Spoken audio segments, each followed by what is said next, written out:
हाय, good morning. सुप्रभात आप सभी लोगों को। मैं विमलेश नारायण झा आज आप सबों के समक्ष भारत में राष्ट्रवाद एनसीईआरटी क्लास 10 हिस्ट्री के चैप्टर के साथ उपलब्ध हूँ।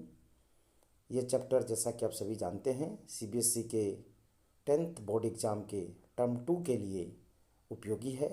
टर्म 2 एग्ज़ाम के लिए हमें इसी चैप्टर को हिस्ट्री में पढ़ना है।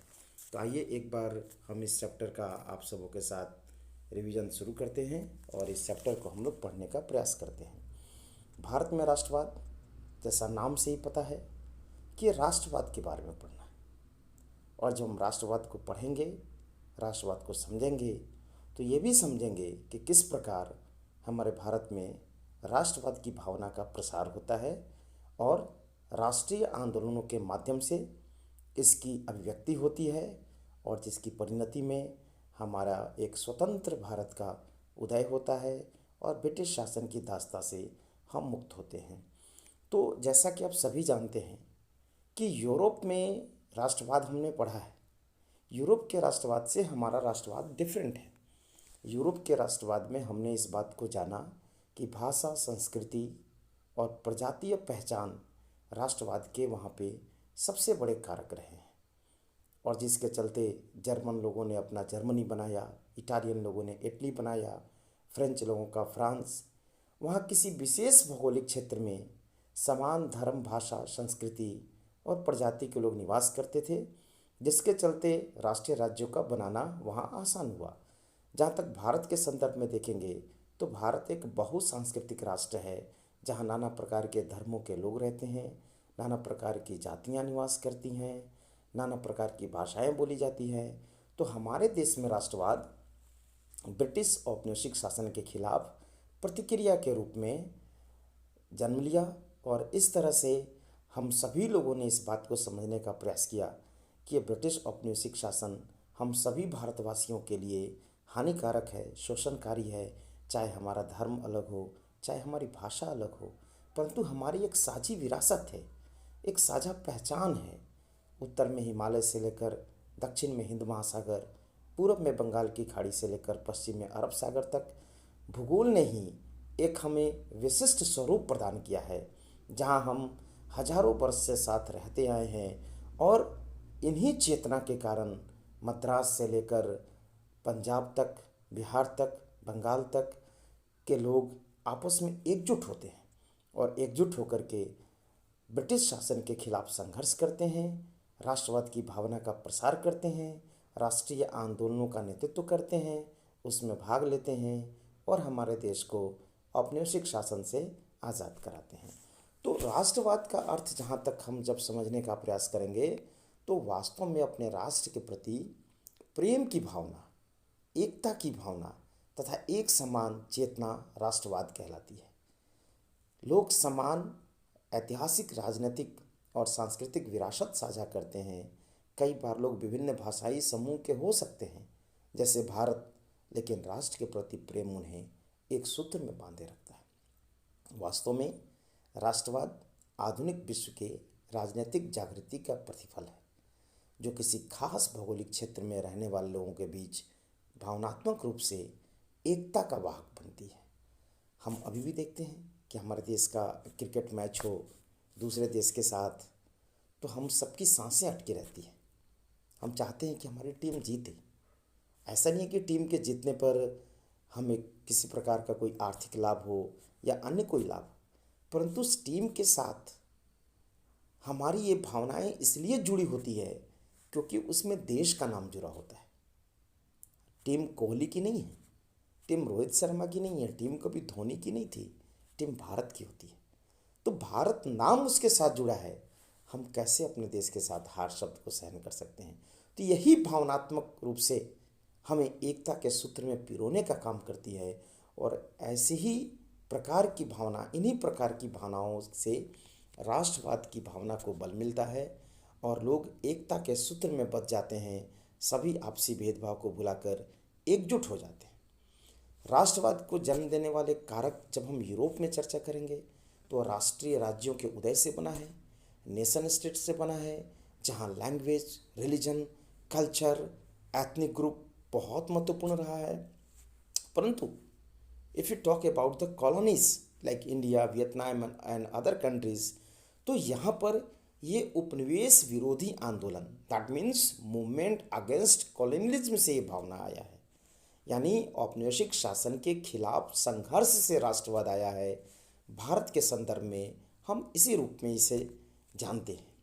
और भारत के संदर्भ की जहाँ तक बात करते हैं, तो चाहे भारत में नाना प्रकार के धर्म के लोग रहते हैं, इनकी भाषाएं अलग हैं, इनकी संस्कृति में भी काफ़ी कुछ मिलती जुलती है और काफ़ी कुछ भिन्नता भी है।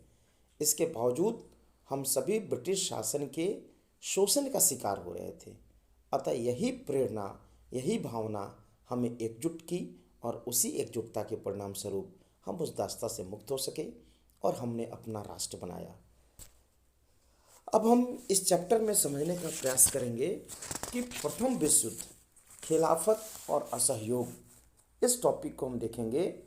तो आप सभी जानते हैं कि 1914 से लेकर 18 तक प्रथम विश्व युद्ध होता है और इसी दौरान 9 जनवरी 1915 को महात्मा गांधी लगभग 22-23 वर्षों के दक्षिण अफ्रीका प्रवास के बाद भारत लौटते हैं। यह विश्व युद्ध का समय है। जब वो भारत आते हैं तो उनके राजनीतिक गुरु गोपाल कृष्ण गोखले उनको सलाह देते हैं, क्या भारत का भ्रमण करो, आप इस देश को समझो। और विश्व युद्ध भी चल रहा होता है। तो महात्मा गांधी विश्व युद्ध में भारतीयों से आह्वान करते हैं कि आप ब्रिटिश सरकार का मदद कीजिए, हमारे देश में इन्हीं का शासन है, तो इनकी सलामती में हमारी सलामती है, हमें इनका मदद करना चाहिए। इसलिए इनको भारतीय सेना भर्ती कराने वाला सार्जेंट कहा गया। उन्होंने प्रेरित किया भारतीयों को कि आप सिपाही में भर्ती हुई, फौज में भर्ती हुई। ब्रिटिश सरकार ने भी इनको कैसर हिंद की उपाधि दी। इसी क्रम में वो आगे चलकर 1916 के बनारस हिंदू यूनिवर्सिटी के इनॉग्रल फंक्शन में जाते हैं, उद्घाटन समारोह में। वहाँ वो देखते हैं कि राजा, नवाब, जमींदार यानी समाज के प्रभावशाली वर्ग यहाँ पे उपस्थित है, आम आदमी नहीं है, किसान, मजदूर, ये सब नहीं है। तो इसके प्रति वो चिंता व्यक्त करते हैं। And first time in Indian politics he has shown his dedication towards the poor Indians, peasants, workers, जो मजदूर किसान हैं, उनके प्रति वो अपनी संवेदना प्रकट करते हैं, अपना कमिटमेंट दिखाते हैं, अपनी प्रतिबद्धता दिखाते हैं कि उनकी भी उपस्थिति ऐसे जगहों पे होनी चाहिए। आगे चलकर 1916 में लखनऊ कांग्रेस में चंपारण के किसान राजकुमार शुक्ला उन्हें बताते हैं कि किस प्रकार नीलहे अंग्रेज चंपारण के किसानों को परेशान कर रहे हैं, नील की खेती करा रहे हैं, जिससे उनकी ज़मीनें बंजर हो जा रही हैं, उन्हें नाना प्रकार की कठिनाइयों का सामना करना पड़ रहा है। महात्मा गांधी फैसला लेते हैं कि हम चंपारण आएंगे और वो नीलहे अंग्रेजों के खिलाफ वो चंपारण सत्याग्रह करते हैं। और फर्स्ट टाइम भारत में सत्याग्रह का पहला प्रयोग, फर्स्ट एक्सपेरिमेंट वो चंपारण में करते हैं। प्रश्न उठता है कि सत्याग्रह क्या है। यदि हम इसके शाब्दिक अर्थ की विवेचना करें तो इसका शाब्दिक अर्थ होता है सत्य के प्रति आग्रह। लेकिन सत्याग्रह इतना ही नहीं था। सत्याग्रह को हम ये कह सकते हैं कि सत्य के प्रति समर्पण था, डेडिकेशन टुवर्ड्स ट्रूथ। ये सत्य के प्रति लालसा थी। और यहाँ से चंपारण सत्याग्रह से महात्मा गांधी पूरे भारत में प्रसिद्ध हो जाते हैं।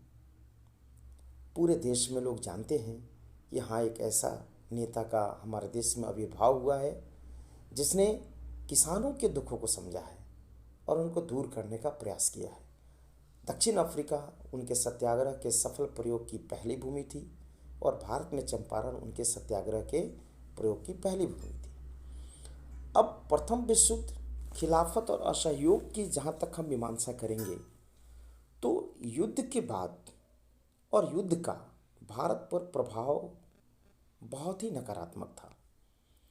एक नई आर्थिक और राजनीतिक स्थिति से जन्म लेता है जिसमें रक्षा बजट में भारी बढ़ोतरी होती है, जिसकी भरपाई कर्जा लेकर और करों से वृद्धि करके किया जाता युद्ध वे अपने उपनिवेशवाद और साम्राज्यवाद के लिए लड़ रहे हैं, साम्राज्यवादी लिप्सा के लिए युद्ध लड़ रहे हैं, परंतु वो भारत के संसाधनों का प्रयोग कर रहे हैं, भारत में करों की वृद्धि कर रहे हैं, रक्षा बजट में जो वृद्धि करते हैं वो भारतीय संसाधन से ले रहे हैं, जबकि भारतीयों को युद्ध से क्या लेना देना। वो तो अपने कॉलोनियल इंटरेस्ट के लिए युद्ध कर रहे थे। सीमा शुल्क को बढ़ा दिया गया, पहली बार भारत में इनकम टैक्स शुरू किया गया, ब्रिटिश सिपाही सेना के लिए सिपाहियों की जबरन भर्ती की गई, फसल नष्ट हो जाने की वजह से खाद्यान्न में भारी कमी हुई, फूड शॉर्टेज हुआ, और फ्लू महामारी आती है, इन्फ्लुएंजा। आप इसको बेहतरीन समझते हैं, शायद ही कोई आपसे बेहतर समझेगा कि पिछले 2 वर्षों से हम कोविड महामारी के दौर से गुजर रहे हैं। ऐसी ही महामारी 1920 में, उससे पहले ही बल्कि 1918-19 के समय से ही आ चुकी थी, जो स्पेनिश फ्लू के नाम से जानी जाती है, जिसको इन्फ्लुएंजा के नाम से भी हम जानते हैं। अब सत्याग्रह के मुख्य बिंदु पर हम ध्यान देंगे। ये तो निश्चित रूप से सत्याग्रह का विचार वह विचार था जिसमें सत्य और अहिंसा पर के आधार पर एक जन आंदोलन का मार्ग तैयार किया था। महात्मा गांधी ने सत्य के प्रति डेडिकेशन दिखाया था, सत्य के प्रति लालसा दिखाया था, और गांधी जी ने इसको स्पष्ट किया कि अगर आपका उद्देश्य सच्चा है, यदि आपका संघर्ष अन्याय के खिलाफ है, तो उत्पीड़क से लड़ने के लिए किसी शारीरिक बल की आवश्यकता नहीं है, उसके लिए नैतिक बल चाहिए। सत्याग्रही केवल अहिंसा के सहारे बिना किसी प्रतिशोध की भावना या आक्रामकता का सहारा लिए बिना भी सफल हो सकता है। उत्पीड़क की चेतना को झंझोड़ कर, जो आपको पीड़ा दे रहा है, कष्ट दे रहा है, उसकी चेतना को जगाकर उसे सच्चाई को स्वीकार करने तथा दमन का अंत करने के लिए प्रेरित किया जा सकता है। महात्मा गांधी ने वो रास्ता सुझाया जिसके बारे में मैं आपको बताऊंगा कि बहुत सारे लोग नहीं समझते हैं और उनकी इन सत्याग्रह की नीतियों, सत्य और हिंसा की नीतियों की आलोचना करते हैं। वे नहीं समझते हैं इसके महत्व को कि कितना महत्वपूर्ण था। मैं एक एग्जाम्पल दूंगा। जब नमक सत्याग्रह कर रहे थे महात्मा गांधी, तो धरासना में शिविर लगा था, लोग प्रदर्शन करने जाते, नमक कानून का उल्लंघन करते, उनको पुलिस डंडों से पीटती, वो घायल हो जाते। वो किसी प्रकार के शारीरिक बल का प्रयोग नहीं करते। उनको दूसरी सत्याग्रही की टीम उठाकर ले जाती, उनको फर्स्ट एड देती, वो लोग फिर चले जाते, वो मार खाते, फिर तीसरी टीम आती। और उस समय अमेरिकन पत्रकार ने इसको छाप दिया अमेरिका के अखबार में। पूरी दुनिया में शोर मच गई कि जो ब्रिटेन उदारवाद की बात करता है, लिबरलिज्म की बात करता है, वो ये अहिंसक लोगों पर जो शांतिपूर्ण तरीके से अपनी मांग कर रहे हैं, ऐसे जुल्म ढा रहे हैं। उनकी कलई खुल गई, उनके उदारवाद की कलई खुल गई। वो बेचैन थे, इरविन से पूछ रहे थे कि कोई ऐसा है सत्याग्रही जो हिंसा कर रहा हो। उन्होंने बताया कोई नहीं है, क्योंकि आप जब हिंसा कर रहे होते हैं तो आपके खिलाफ हिंसा करना और उसको न्याय संगत ठहराना बेहद आसान होता है। परंतु अहिंसक भीड़ के साथ, अहिंसा के साथ जो अहिंसक प्रतिरोध कर रहा हो, उस पर आप ज़्यादा जुल्म नहीं ढा सकते हैं। और आप जुल्म ढाते हैं तो पूरी दुनिया में आपकी बदनामी होती है। तो उस समय ब्रिटेन जो पूरी दुनिया में उदारवाद की डींगे मारता था, लिबरल सोसाइटी की बात करता था, उसके द्वारा ऐसे जुल्म किया जा रहे थे, ये उजागर कर रहे थे महात्मा गांधी। तो उन्होंने कहा कि आपका उद्देश्य सच्चा है, आपके साध्य पवित्र हैं, तो साधन भी पवित्र होने चाहिए, और आप अहिंसा के सहारे लड़ सकते हैं। कोई शारीरिक बल की जरूरत नहीं है, नैतिक बल चाहिए, और आप उत्पीड़क को झुका सकते हैं। जो गांधी जी ने, जैसा कि हम चर्चा कर रहे थे, कि चंपारण सत्याग्रह किया और दमनकारी नील की खेती के खिलाफ जो किसानों की समस्याओं थी उसके पक्ष में किसानों को प्रेरित करके किया, यहाँ उनको सफलता मिली। फिर 1917-18 में ही खेरा गुजरात में किसानों को कर में छूट दिलवाने के लिए उनके संघर्ष में समर्थन दिया, क्योंकि उनकी फसलें खराब हो गई थी। और भू राजस्व दर आप सभी जानते हैं कि ब्रिटिश शासन के दौरान जमीन पर लगान का दर काफ़ी अधिक था, और उस समय प्लेग महामारी भी फैल गई थी, फसल भी खराब हो गई थी। किसानों की ऐसी स्थिति नहीं थी कि वो लगान को चुकाए, पर ब्रिटिश सरकार जबरन उनसे किसानों से लगान वसूल रही थी, तो उसके खिलाफ भी उन्होंने सत्याग्रह किया। और उसके बाद अहमदाबाद में 1918 में कपड़ा मिल के मजदूरों के पक्ष में उन्होंने सत्याग्रह किया। जो उनको प्लेग बोनस मिलता था उसको समाप्त करने की घोषणा ब्रिटिश सरकार कर रही थी 1918 में, तो उसके पक्ष में उन्होंने आंदोलन किया। तो इस तरह से ये 3 छोटे छोटे आंदोलनों के माध्यम से ब्रिटिश सरकार ने ब्रिटिश सरकार के खिलाफ महात्मा गांधी ने भारतीयों के को जगाने का प्रयास किया। और एक तरह से ब्रिटिश शासन का यहाँ पर वो लिटमस टेस्ट करते हैं, वो इसका प्रयोग करते हैं, एक्सपेरिमेंट करते हैं और अपने डेडिकेशन को दिखाते हैं कि वो किसानों के प्रति, मजदूरों के प्रति, उनकी समस्याओं के प्रति, उनके सरोकारों के प्रति कितने चिंतित हैं। और वास्तव में भारत की आत्मा गांव में बसती थी और गांव में किसान होते थे। हमारी आबादी का अधिकांश हिस्सा किसानों की थी। बिना उनको मुख्य धारा में लाए, बिना उनके सरोकारों को जोड़े हम देश की आज़ादी की परिकल्पना, राष्ट्रवाद की परिकल्पना नहीं कर सकते थे। इसको साकार महात्मा गांधी जी कर रहे थे, और वो भी सत्य और अहिंसा की नीति से। अब देखिए, प्रथम विश्व युद्ध की समाप्ति होती है। भारतीय लोगों को यह उम्मीद होती है कि ब्रिटिश सरकार हमारे लिए कुछ अच्छा करेगी। गांधी जी भी उम्मीद कर रहे हैं और भी लोग उम्मीद कर रहे हैं, पर बदले में मिलता है रॉलेट एक्ट 1918 में, काला कानून। और इस रॉलेट एक्ट का उद्देश्य क्या था? भारत में राजनीतिक गतिविधियों का दमन करना। और इसका मुख्य प्रावधान क्या था कि राजनीतिक कैदियों को बिना मुकदमा 2 साल तक जेल में बंद रखने का प्रावधान, बिना मुकदमा। यहाँ तक कि इस कानून ने अंग्रेजों को इतनी ताकत दी कि वे without any evidence they could arrest any Indian. बिना किसी सबूत के वे किसी भारतीय को अरेस्ट कर सकते थे और उस भारतीय को अपने पक्ष में वकील रखने की, अपील करने की, कोई दलील यानी तर्क देने की छूट नहीं थी। अब इसके परिणाम स्वरूप पूरे देश में आंदोलन शुरू हो गए। रैली, जुलूस, धरना प्रदर्शन, दुकानें बंद हुई। गांधी जी ने भी 6 अप्रैल को महात्मा गांधी के नेतृत्व में अखिल भारतीय हड़ताल का आयोजन किया गया। बैंक, डाकखानों और रेलवे स्टेशन पर हमले हुए। कई स्थानीय नेताओं को हिरासत में लिया गया। जब धरने होंगे, प्रदर्शन होंगे, तो ब्रिटिश सरकार तो दमनकारी थी, तो दमन करेंगी ही, तो वो दमन कर रहे थे। और ये कानून क्या था? ये भारतीयों की नागरिक आज़ादी पर प्रहार था। भाई, बिना मुकदमा के 2 साल जेल में बंद रखेंगे, सिर्फ शक के आधार पर रखेंगे, ये कौन सी बात हो गई? बिना सबूत के किसी को गिरफ्तार करेंगे तो, और बिना भारतीय सदस्यों की सहमति के इसको पास किया गया। तो इसके पूरे देश में इसकी मुखालफत होने लगी, इसका विरोध होने लगा। इसी बीच 13 अप्रैल 1919 को जालियांवाला बाग हत्याकांड होती है और निर्दोष लोगों को, मासूम लोगों को, बूढ़ों को, बच्चों को निर्दयी जनरल ओ डायर और उसकी फौज की गोलियों का शिकार होना पड़ता है। वास्तव में वो बैसाखी का दिन था।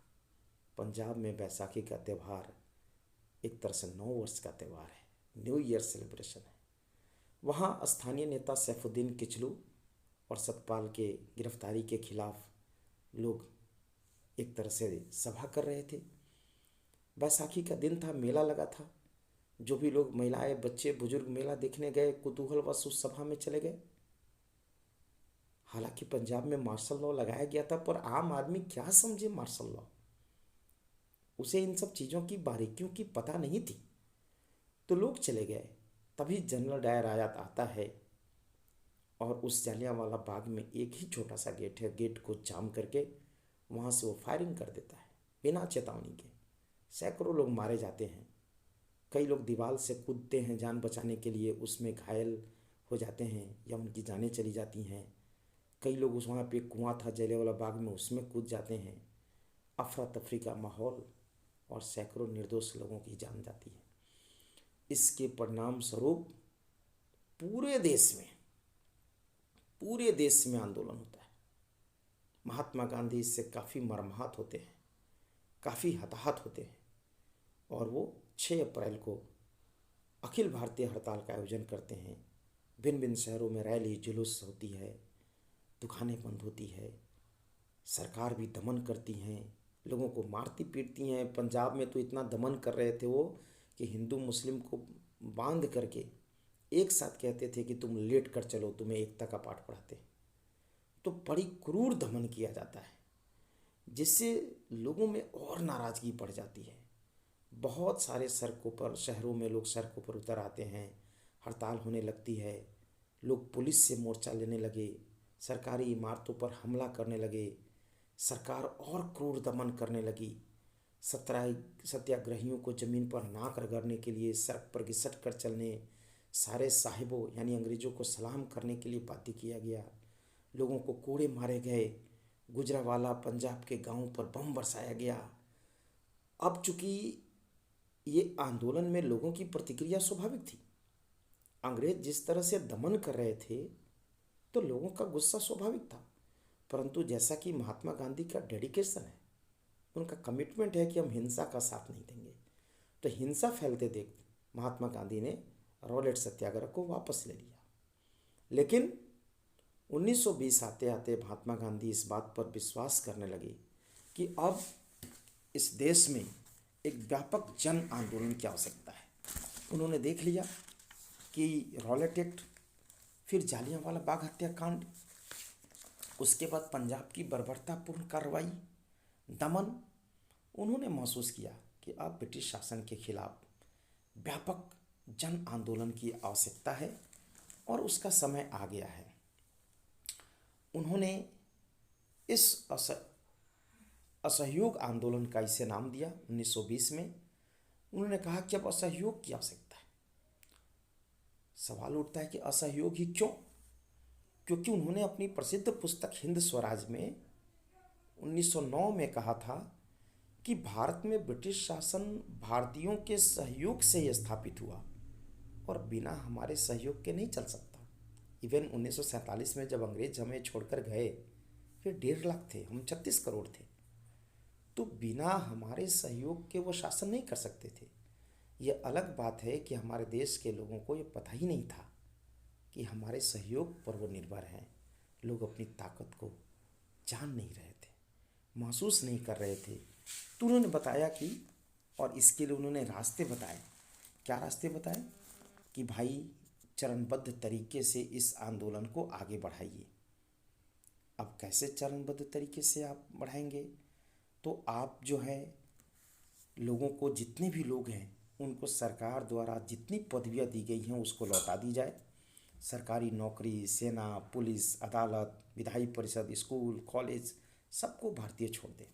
विदेशी वस्त्रों का बहिष्कार करें, विदेशी वस्तुओं का बहिष्कार करें। और इसके साथ साथ उन्होंने खिलाफत का मुद्दा लाया।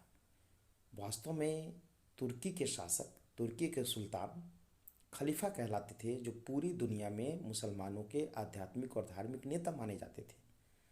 प्रथम विश्व युद्ध में तुर्की की हार के साथ वहाँ पे खिलाफत को अंत कर दिया गया। चूँकि उनको हराने में ब्रिटेन की भी भूमिका थी, अतः भारत के मुसलमान ब्रिटिश सरकार से नाराज हो गए। उनको लगता था कि ऑटोमन सम्राट को इन्होंने ही पराजित किया है और हमारी धार्मिक भावना पर कुठाराघात किया है। हालांकि वो तुर्की का मामला था। वहाँ के जो नेता थे मुस्तफ़ा कमाल पाशा, उन्होंने खुद इस खिलाफत की परंपरा को ख़त्म किया था। पर भारतीय मुसलमानों को ये महसूस हुआ कि ऐसा ब्रिटिश सरकार ने किया है। गांधी जी को लगा कि हम अपने असहयोग आंदोलन के साथ यदि खिलाफत का भी मुद्दा शामिल करें तो हमारे देश में हिंदू मुस्लिम एकता का ये एक बहुत बड़ा मंच बन सकता है, जो इस वक्त की नज़ाकत है, आवश्यकता है ब्रिटिश शासन के खिलाफ देश के लोगों को जागरूक करने के लिए और देश को आज़ाद कराने के लिए। अब इसका जैसा कि चरणबद्ध तरीके से वे इसको लागू करना चाहते थे। जैसे शहरों में मध्यम वर्ग, विद्यार्थी, शिक्षक, वकील भाग लेना चाहते थे। ग्रामीण इलाकों में चाहते थे कि किसान, आदिवासी भाग लें, बागानों में मजदूर भाग लें। और सरकार, ये जैसे ही महात्मा गांधी ने असहयोग आंदोलन शुरू किया, लोग सरकार द्वारा दी गई पदवी को लौटाने लगे। सरकारी नौकरी, सेना, पुलिस, अदालत, विदेशी वस्तुओं का बहिष्कार करने लगे। गांधी जी तो जालियांवाला बाग हत्याकांड के खिलाफ ही अपनी कैसर हिंद की उपाधि वापस लौट कर चुके थे। रविन्द्रनाथ टैगोर नाइटहुड की उपाधि वापस कर चुके थे। बाकी सारे लोगों से आह्वान किया कि असहयोग आंदोलन के दौरान आप सभी ब्रिटिश टाइटल्स को वापस कर दीजिए। और ब्रिटिश सरकार के साथ चाहे छात्र के रूप में, चाहे शिक्षक के रूप में, चाहे क्लाइंट के रूप में, चाहे वकील के रूप में, चाहे पुलिस के रूप में, किसी भी तरह से आप सहयोग ना करें, आप उनकी सेवा से त्यागपत्र दे दें और यहाँ तक कि उनके वस्त्र, उनके वस्तुओं का भी बहिष्कार करें। इसके लक्ष्य क्या थे? तो इसका लक्ष्य था स्वराज की प्राप्ति और खिलाफत के मुद्दे को समर्थन, ताकि हिंदू मुस्लिम एकता आए। असहयोग आंदोलन से संबंधित कांग्रेसी अधिवेशन को मैं आपसे बता देना चाहता हूँ।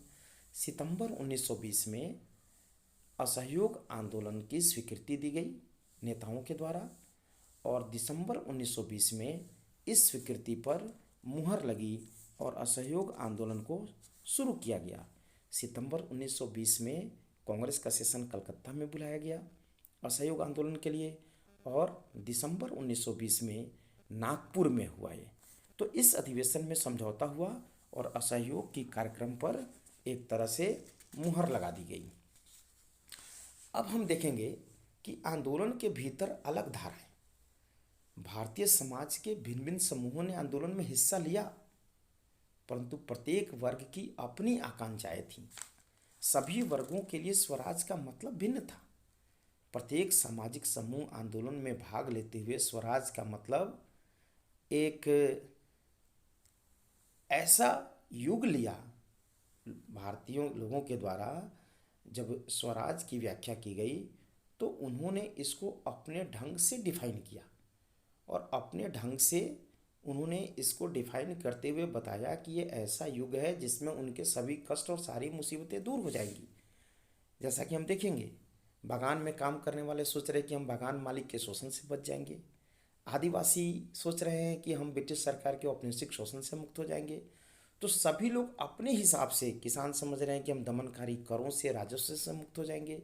तो सभी अपने अपने हिसाब से इसकी व्याख्या कर रहे थे। प्रत्येक सामाजिक समूह अपने अपने हिसाब से, जैसे कि आंध्र प्रदेश की गुडेम पहाड़ियों में जो रंपा विद्रोह हुआ, उन्होंने शक्ति के साथ प्रदर्शन किया, गुरिल्ला वार किया। महात्मा गांधी कभी भी हिंसा का समर्थन नहीं कर सकते, पर उन लोगों को लगता था कि शायद गांधी जी की यही प्रेरणा है। यानी वो अपनी दिमाग के अनुसार, अपनी ताकत के अनुसार, अपनी क्षमता के अनुसार स्वराज की व्याख्या कर रहे थे। जो बागान के लोग थे उनको लगता था कि हमारे साथ जो बंधुआ मजदूर बनाकर हमें रखा गया है, हम इसको छोड़कर भाग जाएंगे, हमारी सारी मुसीबतें दूर हो जाएगी। और इस तरह से हम देखेंगे कि एक असम में ऐसी घटना घटी जब वहाँ के चाय बागान में लोग वहाँ का काम छोड़ करके मजदूर वहाँ से भाग गए और चल दिए। उनको लगता था कि गांधी राज आ रहा है, हमारी सारी समस्याएं दूर हो जाएगी, सबको हमारी अपनी ज़मीन मिल पाएगी। परंतु रेल और स्टीमर में हड़ताल था तो रास्ते में पकड़े गए, उनको मारा पीटा गया, उनको बहुत एक तरह से उनको सज़ा दी गई। तो कहने का आशय है कि प्रत्येक भारतीय वर्ग अपनी क्षमता, अपनी आकांक्षा के हिसाब से इस स्वराज को परिभाषित कर रहा था। पर एक चीज़ के पीछे जो सबसे बड़ी थी, ये भारत का प्रथम जन आंदोलन था, first ever mass movement of India, जिसमें भारतीय समाज के भिन्न भिन्न वर्गों ने भाग लिया था। विशेषकर किसान और मजदूर जैसे लोग, आदिवासी लोग, जो अब तक राजनीति के मुख्य धारा से अछूते थे, वे यहाँ पर इस आंदोलन में भाग ले रहे थे। तो आगे चलकर जैसा कि हम सभी जानते हैं कि 1922 में चौरी चौरा कांड होता है, जो उत्तर प्रदेश में देवरिया ज़िले में एक चौरी चौरा जगह है, जहाँ पे पुलिस के द्वारा एक शांतिपूर्ण प्रदर्शनकारी भीड़ पर गोलियां चलाई गई, जिससे लोग गुस्से में आ गए और उस गुस्से के कारण उन्होंने थाने को चारों तरफ से घेर करके और उसको जला दिया, जिसमें लगभग 22 पुलिसकर्मी मारे गए। महात्मा गांधी हिंसा के प्रति उन्होंने जो विरोध शुरू से ही दर्शाया था और अहिंसा के प्रति जो अपनी प्रतिबद्धता दर्शाई थी, उसके तहत उन्होंने इस असहयोग आंदोलन को वहीं पे आकर के उन्होंने स्थगित कर दिया, असहयोग आंदोलन को बंद कर दिया। तो फरवरी 1922 में उन्होंने असहयोग आंदोलन को वापस ले लिया। अब प्रांतीय परिषद के जो चुनाव होते थे उसमें कांग्रेस नेताओं में मतभेद थे। मोतीलाल नेहरू और चित्तरंजन दास उसमें भाग लेना चाहते थे। उन्होंने स्वराज पार्टी बनाई 1923 में। उनका ये कहना था कि हम असहयोग आंदोलन की समाप्ति के बाद जो भारत के लोगों में जो निराशा है, जिनके सपनों ने उड़ान भरना शुरू किया था कि हमें स्वराज मिल रहा है, वो हतप्रभ है, दुखी है। तो उनके लिए हम यदि काउंसिल्स में जाते हैं और प्रांतीय परिषद चुनाव में हिस्सा लेते हैं तो हम उनके मुद्दों को वहाँ पे सदन में उठाते हैं। तो इस तरह से मोतीलाल नेहरू एवं चित्तरंजन दास के दिमाग में ये विचार चल रहे थे कि हम स्वराज पार्टी की स्थापना करके प्रांतीय परिषदों के चुनावों में भाग लेकर के इसके माध्यम से हम सदन में जाएंगे, परिषद में जाएंगे, और जो असहयोग आंदोलन की समाप्ति से एक निराशा का माहौल बना है, एक हताशा का जो माहौल बना है, ये जो वातावरण तैयार हुआ है, तो इस हताशा और निराशा को जनता से निकालेंगे और परिषद में जाकर के जनता की जो समस्या है, जो उपनिवेशवाद से संबंधित हमारे देश में जो भी समस्याएं थी, उसको सदन में उठाएंगे और एक तरह से लोगों के उत्साह को बरकरार रखने का प्रयास करेंगे। जो असहयोग आंदोलन के अचानक स्थगन से एक तरह से उत्साह के वातावरण में जो कमी आई है, जो लोगों को निराशा हुई है, उसको दूर करने का प्रयास करेंगे। और इसी उद्देश्य के साथ CR दास और मोतीलाल नेहरू के द्वारा जनवरी 1923 में स्वराज पार्टी का गठन किया गया, ताकि वे प्रांतीय परिषद के चुनाव में हिस्सा लें और उस प्रांतीय परिषद में जाकर के जनता के मुद्दे, देश के मुद्दे वहाँ पे उठाएं। तो बस आज के लिए इतना ही। बाकी टॉपिक हम फिर इसके अगले एपिसोड में लेकर आएंगे। अगले क्लास में हम इसके बाकी हिस्सों को पूरा करेंगे। तो आज के लिए इतना ही। आप सभी लोगों को बहुत बहुत धन्यवाद। हम उम्मीद करते हैं कि ये आप लोगों के लिए लाभदायक होगा और अगले क्लास में फिर हम लोग इसके बाकी टॉपिक को पूरा करेंगे। तो once again thank you, have a nice time. यदि आपको ये क्लास अच्छा लगे, ये वीडियो अच्छा लगे, तो आप इसे लाइक करें, शेयर करें एवं सब्सक्राइब करें। धन्यवाद।